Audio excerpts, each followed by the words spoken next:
శుక్లాంబరధరం విష్ణుం శశివర్ణం చతుర్భుజం ప్రసన్నవదనం ధ్యాయేత్ సర్వవిఘ్నోపశాంతయేత్. వ్యాసాయ విష్ణురూపాయ వ్యాసరూపాయ విష్ణవే నమో వై బ్రహ్మనిధయే వాసిష్ఠాయ నమో నమః. విమలపటి కమలకుటి పుస్తకరుద్రాక్షసస్తహస్తపుటి కామాక్షి పక్ష్మలాక్షి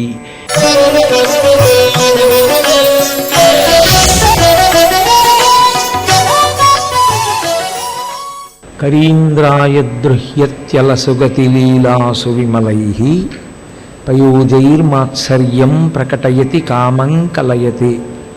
పదాంభూజద్వంద్వం తవ తదపి కామాక్షి హృదయం మునీనాం శాంతానాం కథమనిశమస్మై స్పృహయతే.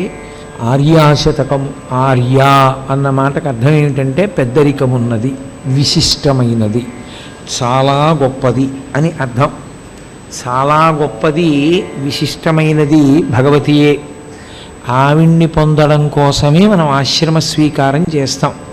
అందుకే వివాహము అంటారు. వివాహము అంటే విశిష్టమైన దానిని పొందుట కొరకు ప్రవేశించిన ఆశ్రమము. తానొక్కడే భగవంతుణ్ణి చేరడానికి ఉపాసనా మార్గంలో నిలబడడం కష్టం. ఇంద్రియములను జయించి అసలు ఇంద్రియములకు ఇవ్వవలసిన సుఖాన్ని ఇవ్వకుండా ఉంచుకోవడము కష్టం. అందుకని ఎవరో కారణజన్ములు తప్ప బాల్యము నుండి సన్యసించలేరు. అందుకని ధర్మపత్నిని స్వీకరించి ధర్మకార్యాచరణము చేత భక్తితో కూడిన కర్మాచరణము వలన వైరాగ్యమును పొంది ఆ వైరాగ్య సుఖమును అంతిమ సుఖముగా స్వీకరించి తత్కారణము చేత జ్ఞానమును పొంది ఆ జ్ఞానము వలన పునరావృత్తిరహిత శాశ్వత శివ సాయుధ్య స్థితిని మనిషి పొందాలి అని శాస్త్ర నిర్ణయం. అందుకని ఆశ్రమం మారతాడు. బ్రహ్మచర్యంలోంచి గృహస్థాశ్రమంలోకి మారడానికి కారణం అది. అలా ఒక ఆశ్రమం నుండి ఒక ఆశ్రమంలోకి మారడానికి ప్రధానమైనటువంటి ధర్మాచరణము చేతనే మనం విశిష్టమైనటువంటి వస్తువుని లోకంలో ఉన్నదాన్ని పొందగలుగుతాం. ఆ విశిష్టమైనటువంటి వస్తువే లోకంలో పరదేవతా స్వరూపం. అటువంటి తల్లిని ఆర్య అన్న పేరుతో సంబోధించారు. ఆర్య అంటే విశిష్టమైనది, చాలా గొప్పది. మహత్ అనోరణీయాన్ మహతో మహీయాన్ అంటుంది ఉపనిషత్. అటువంటి పరదేవతా స్వరూపం గురించి ఆర్యాశతకంలో మూకశంకరులు ఒక మాట అంటారు. ఆమె యొక్క వైభవాన్నంతటినీ కలిపి ఒక అందమైనటువంటి శ్లోకంలో ఆవిష్కరించారు. అందులో ప్రేమవతీ కంపాయాం స్థేమవతీ యతిమనస్సు భూమవతీ సామవతీ సత్యగిరాం సోమవతీ శిరసి భాతి హైమవతీ అని పిలిచారు. ఇందులో వృత్తానుప్రాస. ఆ శ్లోకంలో అమ్మవారి పేర్లన్నీ ఒక్కలా ఉంటాయి. ఆ ఒక్కలా ఉండడంలో అసలు కాంచీనగరమునందు వచ్చి ఉన్నటువంటి కామాక్షి వైభవాన్నంతటినీ కీర్తన చేశారు. అందులో ఆయన ప్రధానంగా అమ్మవారిని పిలిచేటప్పుడు, సంబోధన చేసేటప్పుడు హైమవతి అని పిలుస్తారు. హైమవతి అంటే హిమవంతుని యొక్క పుత్రిక అన్నది బాహ్యార్థం కాదు. కొంచెం జాగ్రత్తగా పరిశీలిస్తే అమరకోశమే ఒక చోట అంటుంది, హిమవంతునితోటి హిమవత్ పర్వతముతోటి హిమవంతుడితోటి సంబంధము చేత ఆయనకు కుమార్తెగా ఒకసారి వచ్చింది కాబట్టి హైమవతి. ఆయన కుమార్తెగానే శశాస్త్రీయ పాణిగ్రహణం చేయించుకుంది పరమేశ్వరుడి చేత. మనం వైదికమైనటువంటి కళ్యాణం జరగాలి అని కోరుకుంది. అందుకే పరమశివుడే ఆడపిల్లవారింటికి తరలి వెళ్ళాడు పార్వతీ కళ్యాణంలో. అంత కోలాహలంగా కళ్యాణం జరగడానికి కారణం అదే. కాబట్టి హిమవంతుడు అదృష్టవంతుడు, కన్యాదానం చేశాడు పరమేశ్వరుడికి. ఆ కన్యాదానం చేసినటువంటి హిమవంతుడే త్రికరణ శుద్ధి లేకుండా చేశాడు ఋషుల కోరిక మేరకి. లేకపోతే హిమవంతుడు ఉండడు, హిమవంతుడు లేకపోతే తపోభూములు ఉండవు. అందుకని తపోభూములు నిలబడడం కోసమని హిమవంతుని యొక్క మేనకాదేవి యొక్క త్రికరణ శుద్ధిని పాడు చేశారు కావాలని. అది పరమశివుని యొక్క ఔదార్యం. మహానుభావుడు తానే పాడు చేసుకున్నాడు. నిజానికి హిమవంతుని మనసు పాడు చేయకపోతే త్రికరణ శుద్ధిగా తనకి కన్యాదానం చేస్తే ఇంకా హిమవంతుడు ఉండడు. హిమవంతుడు లేకపోతే ఋషులు తపస్సు చేసుకోవడానికి విశేషమైనటువంటి తపశ్శక్తి కలిగిన భూములు ఉండవు. ఎందుకంటే హరిద్వార్ అంటారు. హరిద్వార్ అంటే భరతఖండంలో ఇంకా అక్కడి నుంచి ఉన్నదంతా తపోభూమి. ఆ భూమి తొక్కాలి అంటే ఒక అధికారం ఉండాలి. ఆ అధికారం లేకుండా ఇక అక్కడ ప్రయాణం చేయడాన్ని అంగీకరించారు. అందుకే సాధారణంగా సంకల్పం ఉన్నా ఆ ప్రాంతాల్లో వెడదాం అనుకున్నవాడు వెళ్లకుండా తిరిగి వచ్చేస్తుంటారు. ఆరోగ్యం పట్ల ప్రతికూలత, వెళ్ళడానికి కొంత భయం, రహదారులు మూసుకుపోతుండడం, ఇవన్నీ ఏర్పడడానికి కారణం అవి తపోభూములై ఉండడమే దాని యొక్క కారణం. అటువంటి విశిష్టమైనటువంటి హిమవత్ పర్వతంతో అమ్మవారి యొక్క అవతారాలకి అనేక పర్యాయాలు సంబంధం ఉంది. ఆవిడ హిమవత్ పర్వత ప్రాంతంతో ఆ సంబంధాన్ని అలా ఉంచుకుంది. అది అసలు ఉత్తర భారతదేశంలో హరిద్వార్ తర్వాత ఉండేటటువంటి భూములకు అంత గొప్పతనం రావడానికి కారణం ఏమిటంటే ఆవిడ బాలాస్వరూపంగా అక్కడ నడిచింది. చిన్న పిల్ల రూపంలో ఆ ప్రాంతమంతా తిరిగింది. అందుకే శంకరాచార్యులు వారు సౌందర్యలహరి చేస్తూ హిమవంతుడు పొందిన అదృష్టం అపూర్వం అమ్మ అన్నారు. ఎందుకని? అందరం ఆవిడ దగ్గరికి వెళ్ళి అమ్మ అన్నం పెట్టు అని అన్నపూర్ణాష్టకం చేస్తాం. ఒక్క హిమవంతుడు ఏం చేశాడు? కరాగ్రీణ స్పృష్టం తుహినగిరినా వత్సలతయా అన్నారు. అమ్మా అన్నం తినమ్మా, బువ్వ తినమ్మా అని గడ్డం పట్టుకున్నాడు. అందరూ అన్నం పెట్టమ్మా అని ఏ అమ్మని అడుగుతారో ఆ అమ్మ బాలారూపంలో ఉంటే గడ్డం పట్టుకుని నా తల్లివి కదూ, అమ్మ నువ్వు అన్నం తింటలేదంటోంది, బువ్వ తినకపోతే నీరసపడిపోతావు కదూ, ఏది ఆమె తిను అని ఆ గడ్డం పట్టుకున్నాడు. అందరూ అన్నం పెట్టమ్మా అంటే ఆయన ఒక్కడే నా కూతురని అన్నం తినమ్మా అన్నాడు. అందరూ అన్నం పెట్టమ్మా అంటే ఆయన ఒక్కడే నా కూతురని అన్నం తినమ్మా అన్నాడు. అమ్మా నువ్వు అంత గొప్పగా అనుగ్రహించావు ఆ హిమవంతుణ్ణి, బాలాస్వరూపంతో తిరిగినటువంటి దానివి. ఆ అదృష్టం ఎవరికి పట్టింది? ఎవరికి పట్టలేదు అలాగా.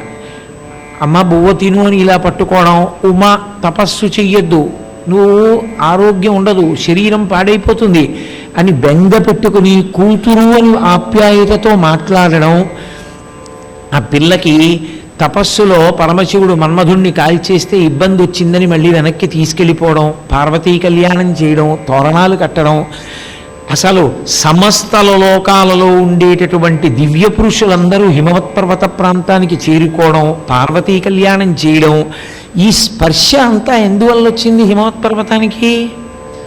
కేవలంగా పార్వతీదేవి అవతరించిన కారణం చేతనే వచ్చింది. పర్వతములు తమంత తాము శ్రేష్టములు, చాలా గొప్పవి.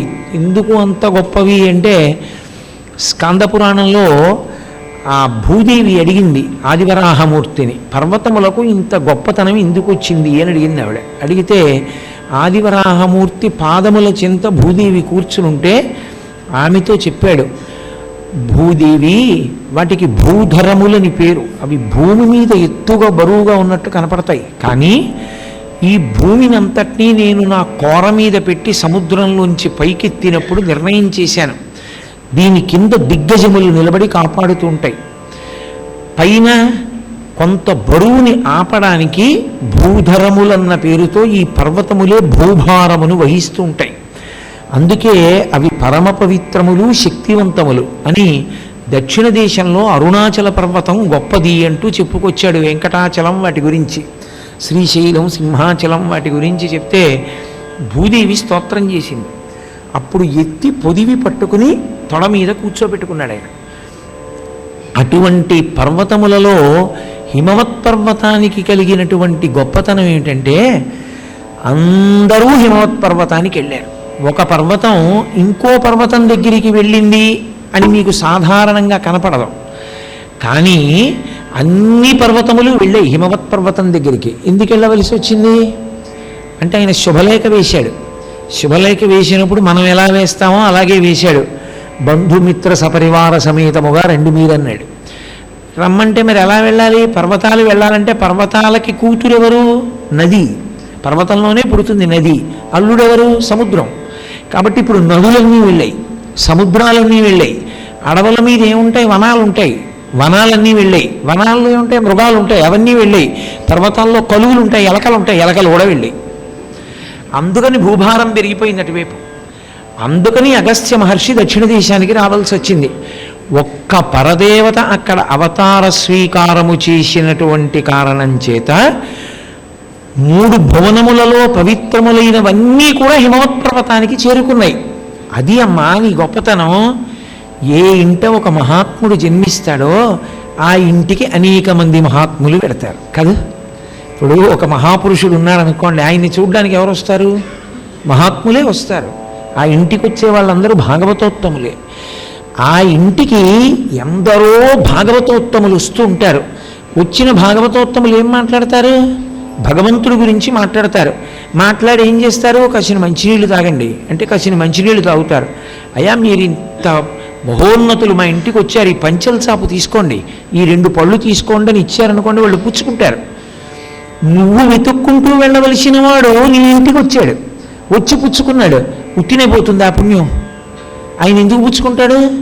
ఆయనకేం పుచ్చుకోవాల్సిన అవసరం లేదు, పుచ్చుకుందామన్న కోరిక లేదు. అటువంటి వాడు పుచ్చుకున్నాడు, ఉత్తినే పోతుంది ఆ పుణ్యం. ఈశ్వరుడు పితృదేవతల్ని కూడా తరింపచేస్తాడు. అంతమంది హిమవంతుల ఇంటికి ఎందుకు ఎడతారు? వెళ్ళరు. అక్కడ అమ్మవారు పుట్టింది కాబట్టి. ఒక్కసారేనా ఒక్క హిమవంతుడికైనా కుమార్తెగా వచ్చింది? కాదు. ఒకప్పుడు కాత్యాయన మహర్షి హిమాలయ పర్వతాల మీద కూర్చుని తపస్సు చేస్తూ పరదేవతని అడిగాడు. హైమవతి అంటే బంగారు తీగ అని ఒక అర్థం. ఎక్కడుంటుంది ఆ బంగారు తీగ? కుండలినీ స్వరూపం.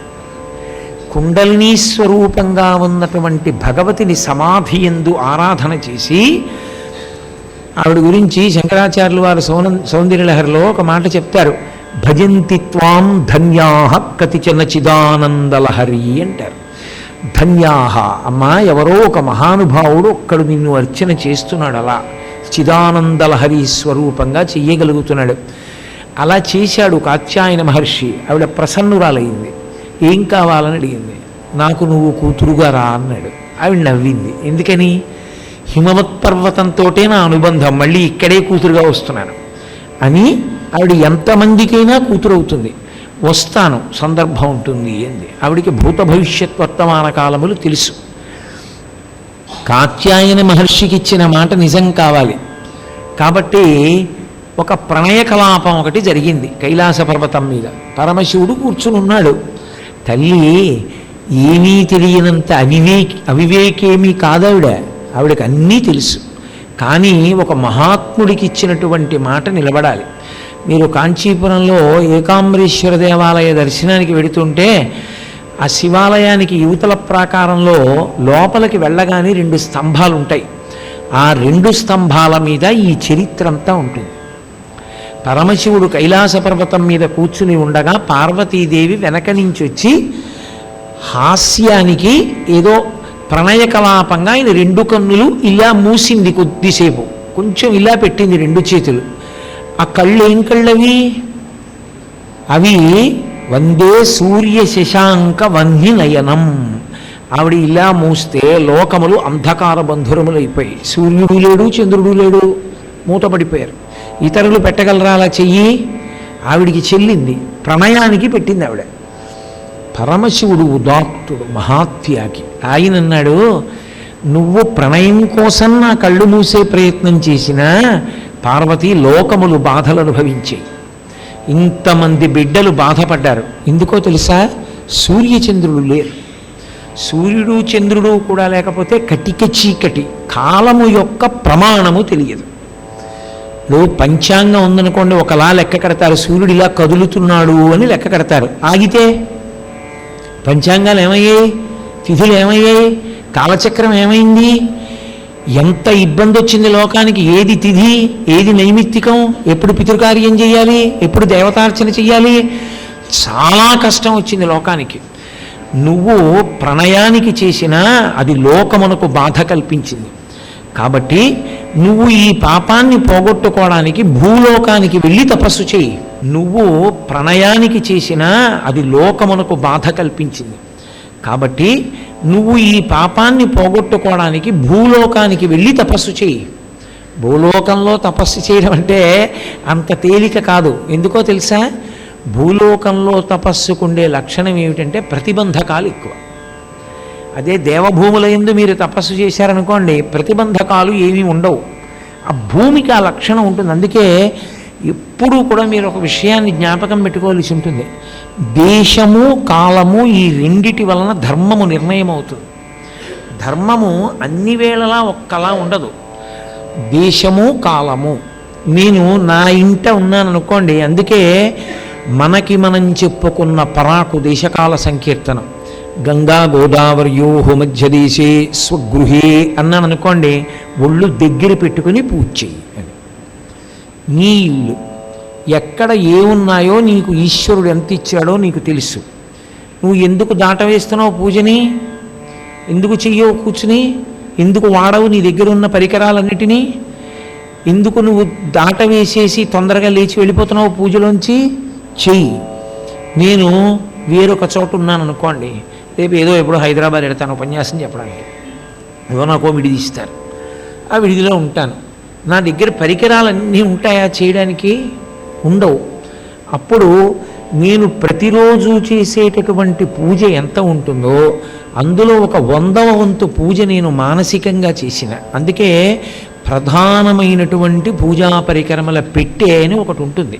అది వెళ్ళాలి గృహస్థుతో, ఎప్పుడూ వెళ్ళవలసింది అది. అందులో తన కులదైవం ఎవరో ఆయన్ని ఆరాధించడానికి కాసిన ఎండిపోయిన మారేడు దళాలు ఎన్నాళ్ళైనా వాడచ్చు. అవి 6 నెలల వరకు వాడచ్చు. ఓ 4 మారేడు దళాలు, కాసిన అక్షతలు, ఇంత పసుపు, ఇంత కుంకం, ప్రధానమైనటువంటి ఓ 2 చిన్న చిన్న గ్లాసులు, ఓ ఉద్ధరిణి, ఇవి పెట్టుకుంటాడు. ఎందుకని? నువ్వు ఏది మాను పర్వాలేదు, సంధ్యావందనం మానడానికి వీల్లేదు. నువ్వు ఆ పరికరములతో సంధ్యావందనం చేసి ఓ చిన్న మూర్తిని అక్కడ పెట్టి 2 మారేడు దళాలు తీసి 2 అక్షతలు వేసి నిర్మాల్యం తీసి చెట్టు కింద పెట్టేయాలి. అసలు మానేస్తానండి నేను ఊళ్ళో లేను కదా అంటే కుదరదు. నువ్వు ఎంతో కొంత చెయ్యాలి. నీకు అదృష్టవశాత్తు సమకూడే చక్కగా చేసుకోవాలి.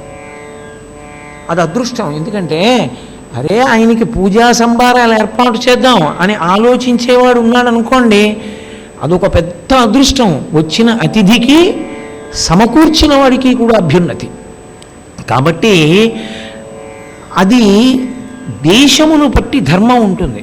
అన్ని వేళలా ధర్మం ఒకలా ఉండదు. మీరు ఉత్తర భారతదేశంలో శివుడికి అభిషేకం చేస్తున్నారనుకోండి, ఒక ఉన్ని దుస్తులు వేసుకుని చేస్తారు అక్కడ. ఎందుకని? లేకపోతే శరీరం నిలబడదు, పడిపోతుంది. అప్పుడు అక్కడ ధర్మం. మీరు దక్షిణ దేశంలో అభిషేకం చేస్తున్నారనుకోండి, నేను లాల్చీ వేసుకుని అభిషేకం చేస్తానండి అంటే మహాదోషం. మీరు విప్పి ఉత్తరీయాన్ని నడుము కట్టుకొని లేదా మీ గుండె కనపడేటట్టుగా వేసుకుని మీరు అభిషేకం చేయాలి. దేశమును బట్టి ధర్మం, కాలమును బట్టి ధర్మం. ఒక కాలమునందున్న ధర్మము వేరొక కాలమునందు ఉండదు. సూర్యోదయం నుంచి 1 గంట 42 నిమిషములు దాటిపోతే ఇక ప్రాతకాల సంధ్యావందనం చేయడానికి వీల్లేదు, ఇంకా పోయిందంతే. అది చూసుకోవాలి, కాలమును తెలుసుకోవాలి. కాలమునందు దేశమునందు ధర్మము. కాబట్టి కాలము దేశము అనుసరించి ధర్మం ఉంటుంది. కాబట్టి ఆ ధర్మమునందు ఉంచుకోవడానికి ప్రతిబంధకాలు కూడా దేశాన్ని అనుసరించే ఉంటాయి. మీరు ఎక్కడ భూమి ఎందున్నారో అన్నదాన్ని బట్టి ఉంటుంది. అందుకే ఇప్పుడు మీరు ఒకటి ఆలోచించండి. నేను ఒక ఫ్లాట్ కొనుక్కున్నాను అనుకోండి, నేను ఫ్లాట్ కొనుక్కున్నప్పుడు గదులు కట్టేసి ఉండదు, ఏదో అలా పిల్లర్స్ తోటి తీస్తారు. అదిగోనండి ఫస్ట్ ఫ్లోర్లో ఈ మూలది నాదే అని ఎవరినో తీసుకెళ్తాడు కడుతున్న మెట్ల మించి తీసుకెళ్ళి చూపిస్తాడు. స్తంభాలును ఉత్తి నేల ఉంటుంది. ఒక 6 నెలలు పోయాక వెళ్ళారనుకోండి, అందులోనే ఒక చోట స్నానాల గది ఉంటుంది, ఒక చోట పూజ గది ఉంటుంది, ఒక చోట పడుకునే గది ఉంటుంది. ఆ భూమిని అలా మార్చింది ఎవరు? ఇక్కడ స్నానాల గది ఉండాలని అడిగింది ఎవరు? నువ్వే. యజమాని అడిగాడు, అక్కడ స్నానం గది పెట్టారు. నేను ఇక్కడ పడుకుంటానన్నాడు, పడుకునే గది కట్టారు. నేను ఇక్కడ పూజ చేస్తా అన్నాడు, పూజ చేసే గది కట్టారు. ఇదంతా నాదేనండి, నేనే పెట్టానని భోజనం మరుగుదొడ్లో చేస్తావా ఎప్పుడైనా? అది నీళ్ళే, కానీ మరుగుదొడ్లో భోజనం చెయ్యవుగా, మరుగుదొడ్లో నిద్రపోవుగా. ఎక్కడ చెయ్యవలసింది అక్కడ చెయ్యాలి. ఈ దేశం ఒక్కటే యజ్ఞయాగాది క్రతువులు చెయ్యడానికి అర్హమైన భూమి. ప్రపంచంలో ఇంకా ఎక్కడా యజ్ఞయాగాది క్రతువులకు అధికారము లేదు. బ్రహ్మగారు ప్రారంభంలో, సృష్టి ప్రారంభంలో నల్లజింకని విడిచిపెట్టి తిప్పాడు. నల్లజింక ఎంతవరకు పరిగెత్తిందో అదే యజ్ఞభూమి అని నిర్ణయం చేశాడు. మన జీవన సౌభాగ్యం ఏమిటంటే మనం ఇటువంటి దేశంలో పుట్టాం. కాబట్టి మనం పూజ గదిలో పుట్టాం. ప్రపంచ పటంలో పూజ గదిలో మనం పుట్టాం. పూజ గదిలో పెరుగుతున్నాం, పూజ గదిలోకి వెళ్ళిపోతాం. పూజ గదిలో పుట్టి పూజ గదిలో పెరిగేవాడివి మరుగుదొడ్డి నీకెందుకు? నీకు అక్కర్లేదు. అందుకే మహాత్ములు ఎవ్వరూ విదేశాలలో ధర్మ ప్రచారానికి వెళ్ళకపోవడానికి కారణం అది. కాబట్టి ఆ కారణం చేత దేశము కాలము ఈ రెండు ధర్మమునకు సంబంధించి ఉంటాయి. అది నువ్వు ఎప్పుడూ తీలేవు. అందుకే దేశకాల సంకీర్తనం వచ్చింది. తపస్సు భూమండలమనందు చాలా కష్టం, అంత తేలిక విషయం ఏం కాదు.